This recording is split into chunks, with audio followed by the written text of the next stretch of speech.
The midday sun poured gently through the cafe windows, catching the soft curls that framed Monroe's face as she sat alone at a two-person table. Dressed in a crisp ivory blouse and gold earrings shaped like suns, she stirred her coffee slowly, lost in thought. Her presence was quiet but unmistakable, dignified, composed, confident in a way that didn't beg for attention, but quietly demanded it. Across the room, Karen clutched her designer tote and approached the host's stand. Her lips curled the moment her eyes landed on Monroe. "Can I sit anywhere else?" she asked, her voice loud enough to carry. "I'd prefer a different table, away from me that one." The host, visibly caught off guard, fumbled with the tablet in his hands. "Ma'am, that's one of our only available seats," he replied, trying to mask his discomfort. Karen's eyebrows arched. "Then I'll wait. I'm not sitting next to her." Heads turned. Conversations paused. Monroe lifted her gaze briefly, met Karen's eyes for half a second, then returned calmly to her coffee. She didn't flinch. She didn't respond. She'd seen this before. The world watched quietly, pretending not to. A barista leaned toward the host and whispered something quickly. The host's eyes widened. He nodded, then stepped away from the stand and approached Karen cautiously. He bent down to speak low, but not low enough. "That woman is Monroe Lennox," he murmured. "She's the mayor's wife." Karen blinked as if the words hadn't registered. Her posture faltered, the smug line in her mouth wavering. "What did you say?" she whispered back. "The mayor's wife," he repeated, more firmly this time. A wave of silence swept through Karen. The tension in her shoulders collapsed. She turned toward Monroe again. This time, not with disdain, but disbelief. Monroe hadn't moved. She still sat at the same table, fingers wrapped around her mug, eyes fixed out the window as if nothing had happened. But the edge of her lip curved ever so slightly. Not a smirk, not quite a smile, just acknowledgement. Karen stood frozen, the weight of what she'd just done pressed in. Around her, customers who had pretended not to notice were now fully alert. Cameras tilted. Phones quietly recorded. She had tried to shrink a woman whose presence already filled the room, and now she stood exposed. The clip hit social media within hours, blurry, shaky, but unmistakable. Karen's voice rang clear. "I'm not sitting," next to her, and the caption beneath it was louder. "Karen refuses to sit near a black woman. Finds out she's the mayor's wife. Watch her freeze." By evening, it had crossed 1 million views. At home, Monroe watched the video in silence, sitting beside her husband, Mayor Elijah Lennox, his jaw clenched with every replay, his hand gripping hers tighter each time. Not because he feared political fallout, but because this wasn't the first time. Just the most public. Monroe leaned back, her expression unreadable. "They always see my skin before my name," she murmured. Elijah said nothing. He'd spent years fighting for policy reform, civil rights protections, equal representation, but none of that had shielded his wife from everyday hatred. Meanwhile, Karen's face spread across the internet like a scarlet letter. People dug into her profile, found past posts, comments, photos. By morning, she was trending and drowning. News outlets picked it up. Protests formed outside the cafe. Supporters showed up outside Monroe's home, holding signs that read, "We see you, Monroe, and respect is not optional." But Monroe stayed inside. She knew the noise was just beginning. Monroe stood at the vanity, removing her earrings one by one. Her reflection stared back, poised as ever. But her hands trembled, slightly. The day's noise had finally died down. But inside her, something had cracked open. She walked into her study, pulled open a drawer, and took out an old photograph, her younger self in a high school debate team, flanked by 2 white classmates, who had cropped her out before posting it online. She remembered the teacher who once asked if she was in the right room, the boutique clerk who shadowed her through every aisle, the woman who clutched her purse tighter in elevators, and now Karen. It wasn't the insult that hurt. It was how familiar it felt. She'd swallowed too much, smiled through too many. Stings, always trying to make others comfortable, always choosing grace over fire. Monroe sat in silence, the weight of the years pressing on her chest. Her rage wasn't loud. It didn't scream or throw. It simmered, contained, focused. But tonight she didn't suppress it. She let herself feel every insult, every slight, every erasure. Because tomorrow she wouldn't just be the mayor's wife. She'd be the voice they could no longer ignore. The podium stood beneath City Hall's stone archway, its mic waiting, like an invitation Monroe had never wanted, but could no longer decline. Cameras flashed as she stepped forward in a sharp navy suit, her curls pulled into a crown bun, eyes clear, voice unshaking. Elijah stood behind her, but today, the spotlight was hers alone. "I wasn't shocked," she began. "That's the part that stings." A hush fell across the courtyard. "I've been called names, followed in stores, mistaken for staff in buildings I helped design. But what happened in that cafe wasn't unique. It was familiar. It's the echo of a culture that still sees color before character." She paused, eyes scanning the crowd, some teary, some silent, some still skeptical. "I didn't need her apology," Monroe said. "What I need is a city that doesn't ask me to shrink to fit someone else's comfort. I need a culture that doesn't wait for my husband's title to decide if I'm worthy of respect." A reporter's mic fell slightly.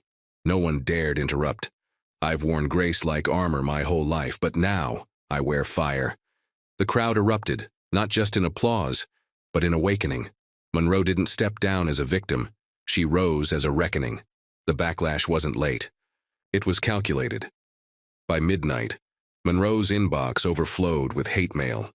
Anonymous messages spilled in. Racial slurs wrapped in faux concern, veiled threats, memes mocking her speech. A popular radio host labeled her divisive, accusing her of using her husband's position to play the race card. Monroe sat in her home office, screen glowing in the dark. Her fingers hovered over the keyboard, but she didn't respond. Not yet. Not to them. Elijah walked in, worry shadowing his face. "You okay?" She turned to him slowly. "They're not coming for me, Elijah. They're coming for the idea of me, the one who speaks instead of swallows." He knew she was right. The world preferred its black women quiet, polished, polite. But Monroe had stepped out from behind the curtain, and now the world wanted her back in the shadows. Outside, the protest signs turned sharper. Supporters were louder, but so were critics. Monroe had become a symbol, and symbols don't get to rest. Her phone buzzed with an unknown number. A text popped up. "You should have stayed in your place." Monroe stared at it. Then slowly, she smiled. They were afraid, and that meant she was doing something right. The family home in Southwood hadn't changed much. Same creaky porch swing, same chipping paint on the front steps. But as Monroe pulled into the driveway, the air felt heavier than memory. Her mother, Lorraine, met her at the door with a tight hug and tired eyes. Inside, Monroe's younger brother, Zion, barely glanced up from his phone. "You really had to go public?" He muttered, not unkindly, but with that tone. The one Monroe remembered too well. The tone of survival, not rebellion. Lorraine poured sweet tea, her hands shaking slightly. "You know I'm proud of you, baby. But things were just starting to settle down here. Folks are whispering again. Church ladies side-eyeing. It's not easy." Monroe placed her glass down softly. "It's never been easy, Mama. We just got good at pretending." Zion scoffed. "You made it out. Why stir the pot now?" She looked at him, hurt flickering behind her calm. "I didn't make it out," she said. "I just made it visible." The silence that followed said everything. Old wounds surfaced. Lorraine's stories of hiding her pain behind church hats. Zion's bitterness at being profiled by police at 14. None of it new. None of it healed. But Monroe wasn't here to run. She was here to remember why she had to fight. That night, Monroe couldn't sleep. The house groaned with memories, and the silence of her old bedroom pressed in around her like a secret. She sat before the vanity mirror, the same one from her teenage years, and stared at her reflection. Faint lines traced her strength now, but she could still see the girl she used to be. 14, fresh out of school, excited after winning a local speech contest. She had come home, beaming, ribbon in hand, only to find a neighborhood boy had spray-painted her locker the next day. "Know your place," it read. She remembered not crying, not then, just going quiet, swallowing her joy like it was a sin. In the mirror, her eyes glistened. That girl had worn silence like armor, always polite, always composed, always terrified of taking up too much space. Monroe reached up and gently touched her own reflection. "You deserved better," she whispered. To the girl still inside her, that echo, that moment had shaped her. And now, as the world tried to shrink her again, Monroe made a silent vow. She would never disappear again. Not for comfort, not for survival, not for anyone. Monroe stepped out of the car, heels clicking against the city hall pavement. Cameras tracked her every movement. The air pulsed with anticipation, not just for what she'd say, but what she might ignite. Karen was there. She stood outside the press room, flanked by her lawyer, eyes downcast, wearing carefully curated remorse. The world had demanded an apology, and now she was here to perform one. Monroe walked past her without a glance. Inside, reporters flooded the room, flashes erupting like fireworks. But Monroe didn't speak to them, not yet. Instead, she walked to the podium and faced the crowd, steady and unflinching. "I'm not here for her apology," Monroe said, her voice low but commanding. "I'm here to talk about the thousands of apologies we never receive, the ones buried beneath excuses, the ones we've had to live without." Karen shifted uncomfortably as Monroe continued. "This isn't about one woman in a cafe. It's about a system that taught her to flinch, a world that made her discomfort more valuable than my dignity." Gasps scattered across the room, but Monroe didn't blink.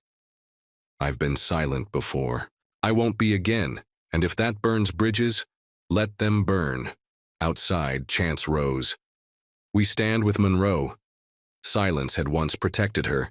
Now it fueled her. Karen's apology aired that evening, scripted, dry, and mechanical. She blamed a misunderstanding, cited her anxiety, and claimed to be learning. But it was too late. The internet was unforgiving. Her boutique lost sponsors overnight. Protesters stood outside her store, holding signs that read, "Racism is not a reflex, it's a choice." Monroe watched the coverage quietly from her living room, fingers laced in her lap. Elijah sat beside her, cautious. "Do you feel better?" he asked gently. She didn't answer right away because the truth was complicated. Monroe hadn't wanted destruction. She wanted reflection. But watching Karen's world unravel didn't bring justice. It brought questions. Could someone truly learn if the lesson came only after public shame? Could transformation grow from the ashes of exposure? Monroe wasn't sure. She thought back to the girl in the mirror, the one who'd always chosen peace, the one who'd smiled through insults and let others keep their comfort while she held her pain. This version of Monroe had lit a match, but fire didn't discriminate. And now, everyone was feeling the heat. Her phone buzzed, an email from a local school asking her to speak about racial bias. The match was lit, but maybe, just maybe, it could light more than flames. It could light minds. The elementary school was bright and noisy, walls lined with colorful drawings and misspelled dreams. Monroe walked past rows of backpacks and bulletin boards, nerves buzzing. This wasn't a press room. It was more sacred. A classroom of fifth graders sat cross-legged, their eyes wide as she entered. The teacher, Mr. Hall, gave her a nod before stepping aside. Monroe took a deep breath and sat down at their level. "I want to tell you a story," she began, "about a woman who was told again and again that she didn't belong in certain places. Not because of her actions, but because of the skin she was born in." A little girl with beads in her braids raised her hand. "Did she get mad?" Monroe smiled softly. "Yes, but she didn't stay mad. She got brave." The kids leaned in, hanging on every word. They didn't ask about the mayor or the media storm. They asked how it felt, what it meant, what they could do when someone made them feel small. When Monroe finished, the room was quiet. Then a boy whispered, "I want to be like her." She felt it then, the shift. Not in politics, not on screens, but here, in tiny hearts learning to grow differently. The high school hadn't changed, same linoleum floors, same faint scent of cafeteria, pizza and bleach. But as Monroe walked through the halls of her alma mater, the ghosts were louder now, memories tucked behind every locker and flickering light. She was there to speak at an assembly, but first the principal had insisted on a tour. Nostalgia pressed against her chest until she turned a corner and froze. Mr. Bradley, her old guidance counselor. He spotted her, smile faltering only for a second. Monroe, Hall. I didn't expect to see you back here. Didn't expect to be invited, she said, her tone careful but steady. He chuckled, awkward. Looks like you proved us all wrong. She paused. Or maybe I proved myself right. Years ago, he had told her not to apply to that Ivy League school. Aim lower, he'd said. Don't set yourself up for disappointment. She did.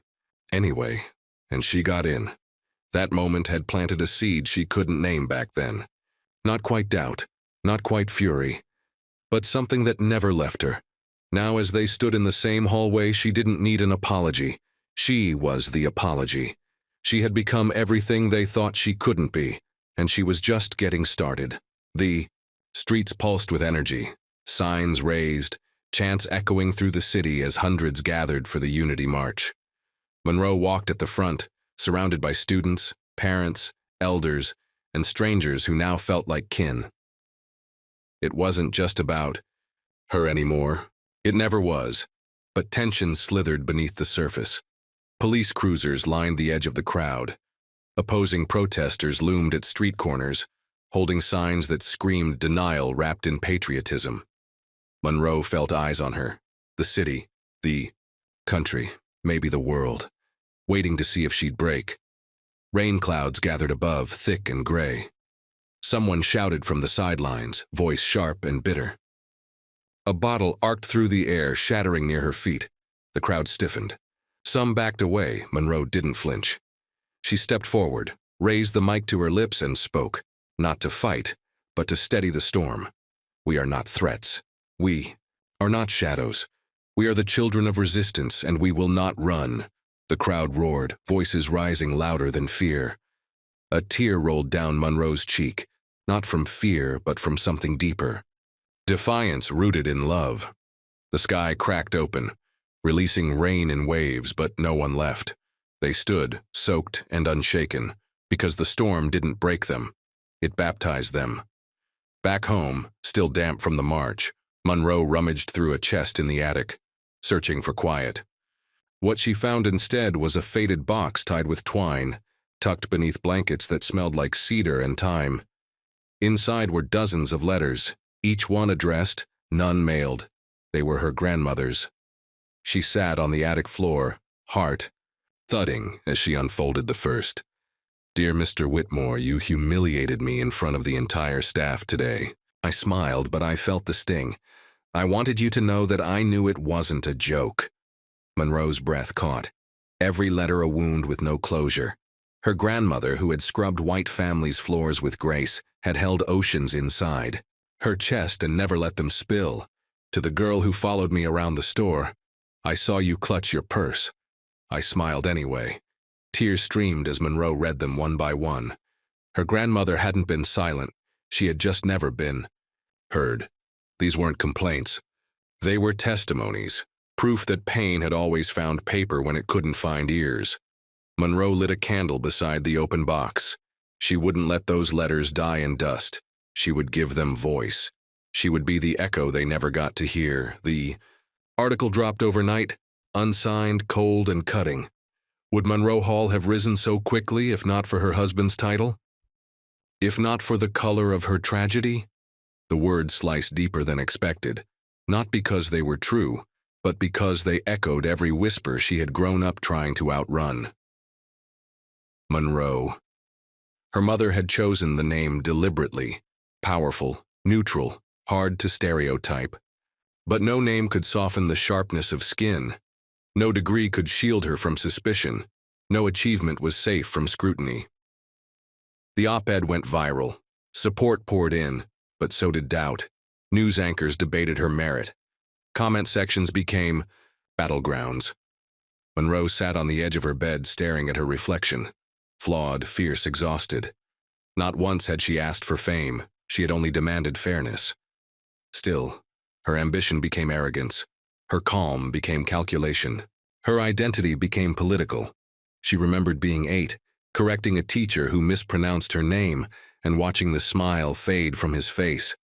That was the first time she learned that asserting herself could be misread as defiance. And now, even as a mayor's wife, even as a voice for change, they still tried to reduce her. But she wouldn't shrink. She couldn't. Not now. The community center was dimly lit but warm, folding chairs arranged in a wide circle. Women of all ages filtered in, some with canes, others with strollers, all carrying the weight of stories too long unspoken. Monroe opened the circle not with a speech but with silence. It was Delilah, a retired seamstress, who broke it. I was called girl. Until I was 60, she said, voice brittle but sharp. Even by boys half my age. Then a teenager, Naya, spoke next. I got sent home for my natural hair. They said it was a distraction. I was 12. The stories poured out. Shame disguised as discipline, dignity stolen in boardrooms, confidence chipped away by subtle cuts. No one interrupted.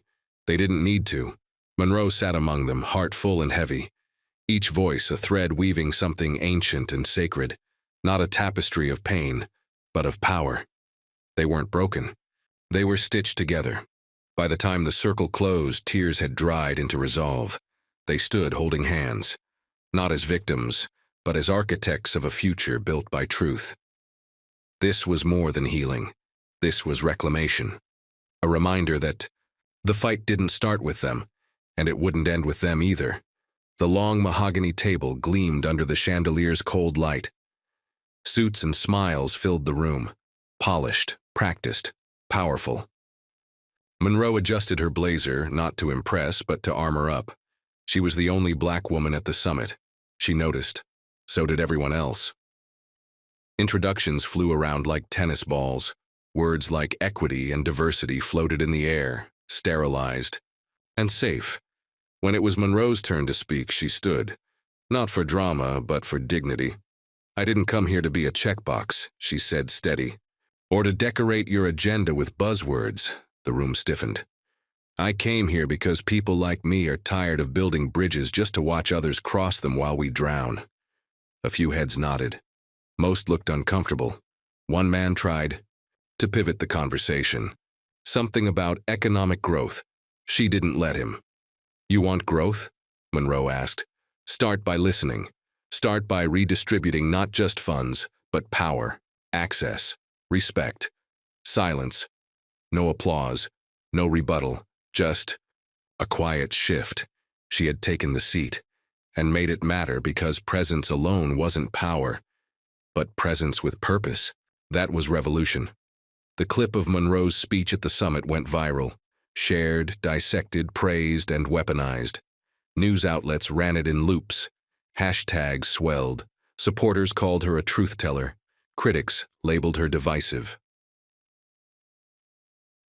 Monroe didn't care about either, not really. But she noticed the change. More emails, more phone calls, more camera flashes when she stepped outside.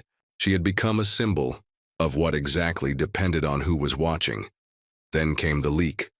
Private texts, emails, twisted quotes, sliced up and served cold to the media. It wasn't hard to trace it back. Jenna, her former campaign assistant, someone Monroe had mentored, defended, trusted. She felt it like a knife to the spine. Jenna had sold the correspondence to a blog for exposure, claimed Monroe was playing the race card, called her manipulative behind the scenes. The press spun it fast. Monroe didn't flinch on camera, but alone in her room she crumbled. Not because of the headlines, because betrayal from your own feels different. It rots from the inside. Her phone buzzed nonstop, but she let it ring. Let the world burn without her for a moment. She needed to remember who she was before the applause. before the backlash, before any of it. For 10 days, Monroe vanished. No tweets, no interviews, no marches. The world speculated. Some said she'd cracked, others claimed she'd fled. But she was neither broken nor gone. Just quiet. She spent those days in her grandmother's old cabin, deep in the woods. No Wi-Fi, just journals, candlelight, and the sound of her own breath.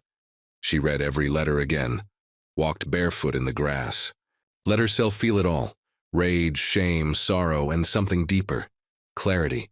When she returned, she didn't announce it. She walked into a community gathering uninvited, stepped onto a milk crate and spoke.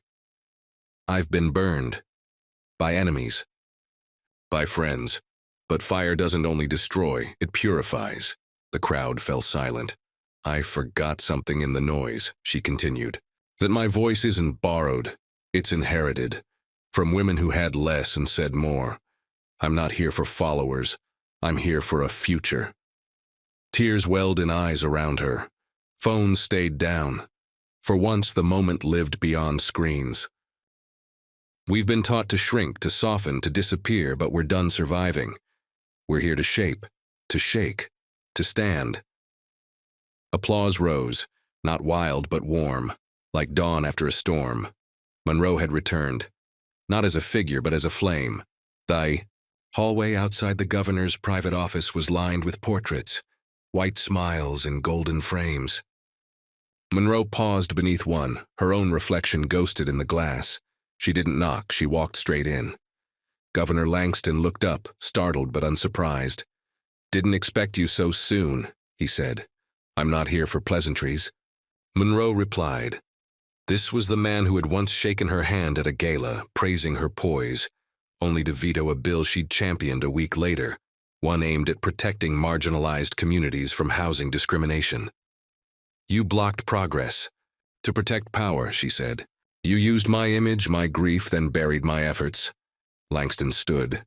Politics isn't personal. That's the problem, she shot back. It should be. Silence pulsed between them. She placed a folder on his desk. You have choice. Pass this resolution, publicly. Or I go public with everything, the backdoor deals, the buried memos. He opened the folder, brows tightening. You're threatening me? He asked. No, Monroe said, her voice like steel wrapped. In velvet. I'm holding you accountable. He said nothing.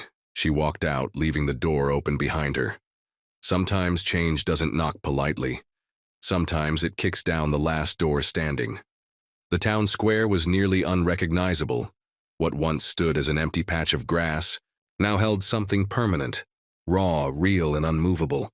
A memorial carved from black granite. Its surface etched with names, some known, most not. Victims of silence, of injustice, of a system that failed them. Monroe stood in front of it, surrounded by neighbors, elders, and wide-eyed children. Cameras flashed, but this moment wasn't. For them, it was for her people. Her grandmother's name was there. So was her cousin's. So were strangers she never knew whose pain mirrored her own.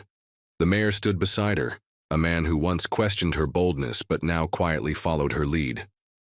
Monroe stepped forward and placed a single sunflower at the base. She didn't speak, she didn't need to. The stone said everything. Nearby, her father held her hand. Tears streamed down his face, unhidden. And Monroe, the girl once silenced in school halls, once doubted in rooms she belonged to, stood in the center, not for validation, but for victory. Justice hadn't healed everything, but it had started something. And in the stillness beneath open skies and open hearts, the ground itself seemed to breathe. They had turned suffering into soil, and from it something sacred had finally grown. For the first time in months, Monroe sat alone on her back porch.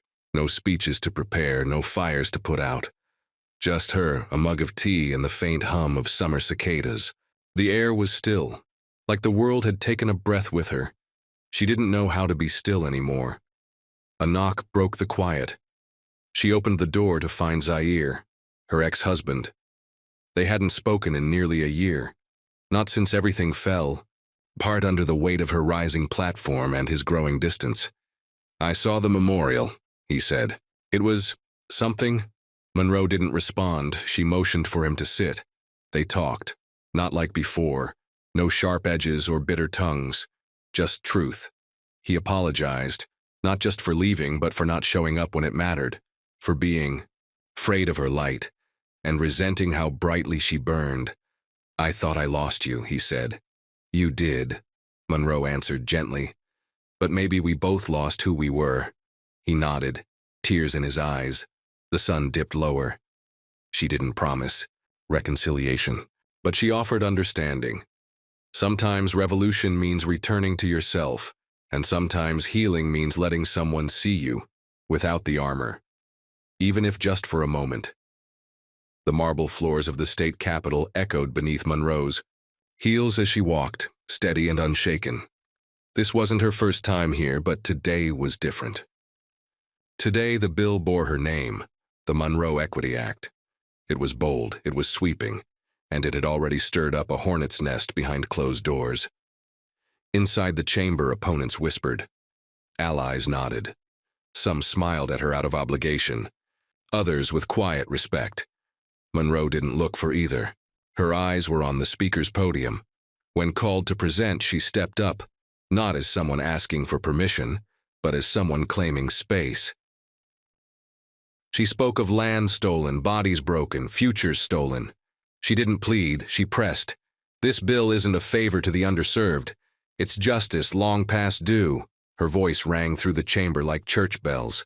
Unapologetic, unafraid. The vote was tense, every tick of the clock louder than the last. Then the results appeared, passed. By 2 votes, a hush fell, and then applause. Not thunderous, but real. Monroe stood still, not smiling, just breathing. She didn't cry, not yet, but her fingers trembled. In the hallway afterward, a plaque was being prepared. Her name, etched in bronze. Justice wasn't finished, but today it had echoed. Back, Monroe stood before a classroom, not as an activist, not as a politician, but as a guest speaker at her old high school. The same halls that once silenced her were now filled with whispers of her name, spoken with pride. The students listened, not out of obligation, but out of awe. Some had parents who once marched beside her. Others only knew her through headlines and hashtags, but here she was real, present, human.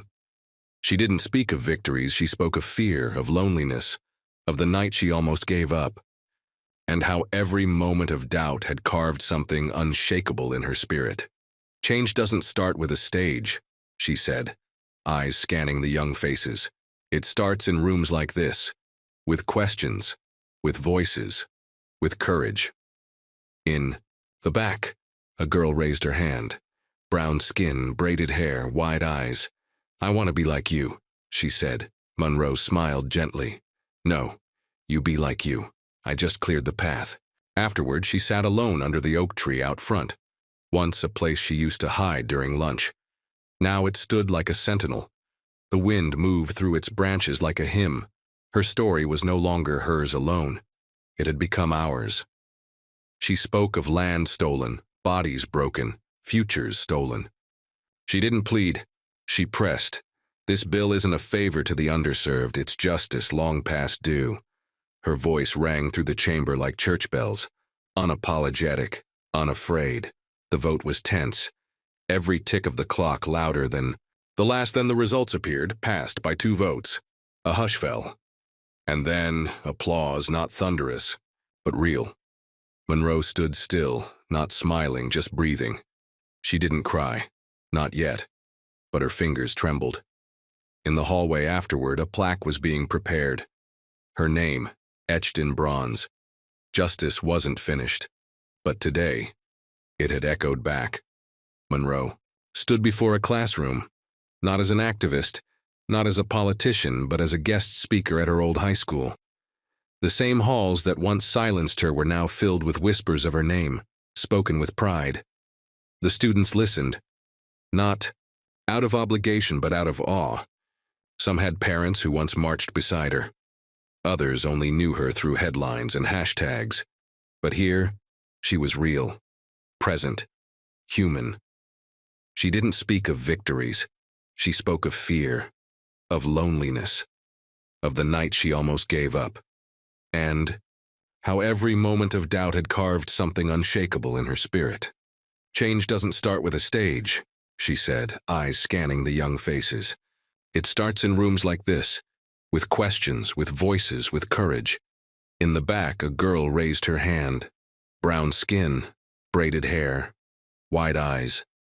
"I want to be like you," she said. Monroe smiled gently. "No, you be like you. I just cleared the path." Afterward, she sat alone under the oak tree out front, once a place she used to hide during lunch. Now, it stood like a sentinel. The wind moved through its branches like a hymn. Her story was no longer hers alone. It had become ours.